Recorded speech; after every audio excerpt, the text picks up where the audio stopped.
DeMarr, was a dominating performance in your final non-conference game. What was Coach Dawkins' message to you after the game? What did he like about your performance? He just preaches defense, defense in practice, defense in games. We like to keep up the intensity. One thing he tells us about every time is fouling negates hustle. So we're hustling out there, but we foul them, and it just ruins the whole play, ruins the whole momentum, all that. So defense is definitely the main thing that he talks about. What do you like most about where this team is at the end of the non-conference slate? I think with everybody kind of, coming back, being healthy, Twan being eligible, CJ coming back, I think we're all just, finally gelling together. That's the main thing, on and off the court. Not really on the court, but off the court, everybody's a great guy. We all hang out together, and, we just love each other as a team, so that helps us on the court. How good does this win feel, it being the last non-conference game? How are you going to use this momentum going into conference play? It feels great, to end, the non-conference with a win, going into the new year with a win, and just celebrating with the guys and just, taking this time, kind of to, like you said, just build the momentum going into conference. This tough conference, Big 12, a lot of good teams, but yeah, kind of like you said, just kind of building that momentum and kind of steamrolling down on the Big 12. How did it feel reconvening after that game against Florida A&M and, of course, the Christmas holiday? It was great. Kind of went home. I don't think everybody went home, but myself going home with the family, being with my family away from home, and then coming back and being with this family again. It was great. I know everybody feels the same way, but just being able to come back and being on a good roll, getting this win, and then on to the next game. An all-around great offensive performance, 5 players and 10+ points, and 51 bench points. How much does that mean to the team when you guys are all shooting like that? It's great. It just means that we're all just connecting. It's we over me. It's not your shot, it's our shot. That's what Coach preaches all the time. And they were a great team too. A lot of shots fell through tonight. When we're on the roll, we're a dangerous team. So. How would you kind of look back and reflect on this non-conference portion of the schedule? Are you guys, obviously the goal is to win every game. You came short of doing that, but are you happy, satisfied? How would you kind of evaluate this first part of the season? I feel like, the 3 games that we did lose were all winnable games. They were all tough teams that we played against. In a lot of portions of those games, we kind of gave it away. We lost the game ourselves.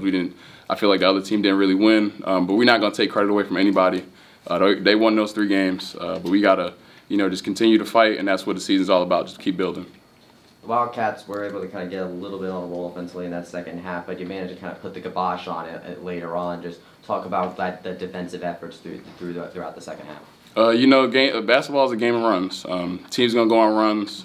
We just got to kind of do our best to limit those runs, basically. We're not going to, it's like I said, it's a game of runs. Every team is going to go on a run sooner or later. So we just got to, cut down our mistakes, and that'll stop their runs. This is the 6th time that you held a team to under 60 points in non-conference play. How much does that relate to your guys' team identity?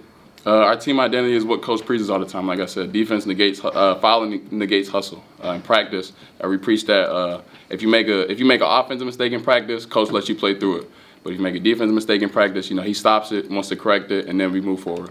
You guys are rolling pretty much 10 or 11 deep on the roster. You've been pressing a lot, forcing a lot of turnovers in back-to-back games. You kind of feel like that's kind of be your niche going forward into Big 12 play, that you're going to get after it defensively? Yeah, that's going to be our big thing. Non-conference, we try to, like you said, hold a lot of teams under, a certain amount of points, defensive masterpieces and everything. But yeah, we use all of our guys. Coach tells us, don't pace yourself, play fast, but don't be in a hurry. So we're definitely going to try to use as many guys as we can get going into conference. What do you think the biggest improvement you guys have made over this non-conference? I would say just, moving on to the next play.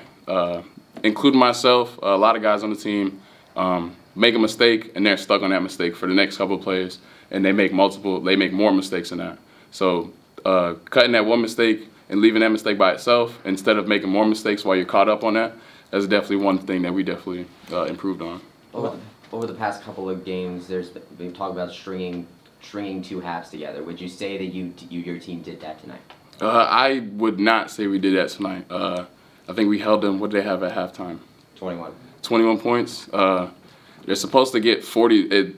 We're supposed to hold them under 42, and we didn't do that.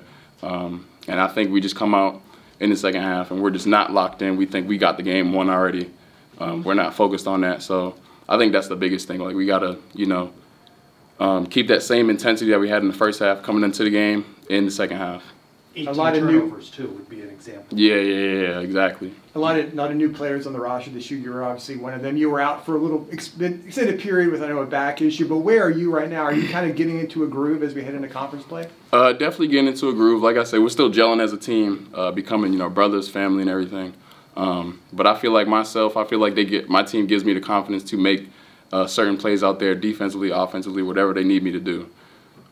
Do you think going into non-conference play can kind of help keep up that intensity throughout both halves? Yeah, I definitely think, exiting non-conference and going into conference, the other team's definitely going to be, I would say, better. I don't want to say better. I don't want to, disrespect anybody else, but they're definitely going to be tougher games. They're definitely going to play a whole 40 minutes, but it's definitely going to make us better as well. What does this team need to do now to make its mark in the Big 12? Like I said, just, put two halves together. We come out in the first half, we can hold teams under, 25, 20 points. We need to do the same thing in the second half. What do you want the rest of the Big 12 to know about this team as they kind of meet you guys this conference play season? Definitely just want them to know that we're not coming to be satisfied with anything. We're coming for the #1 spot in the Big 12 in all of NCAA basketball. And definitely just know our identity, and that's defense. Guys, all good? Appreciate it. Thanks, DeMarr. Thanks a lot, DeMarr. Thank you. Yes, Thanks, sir. DeMarr.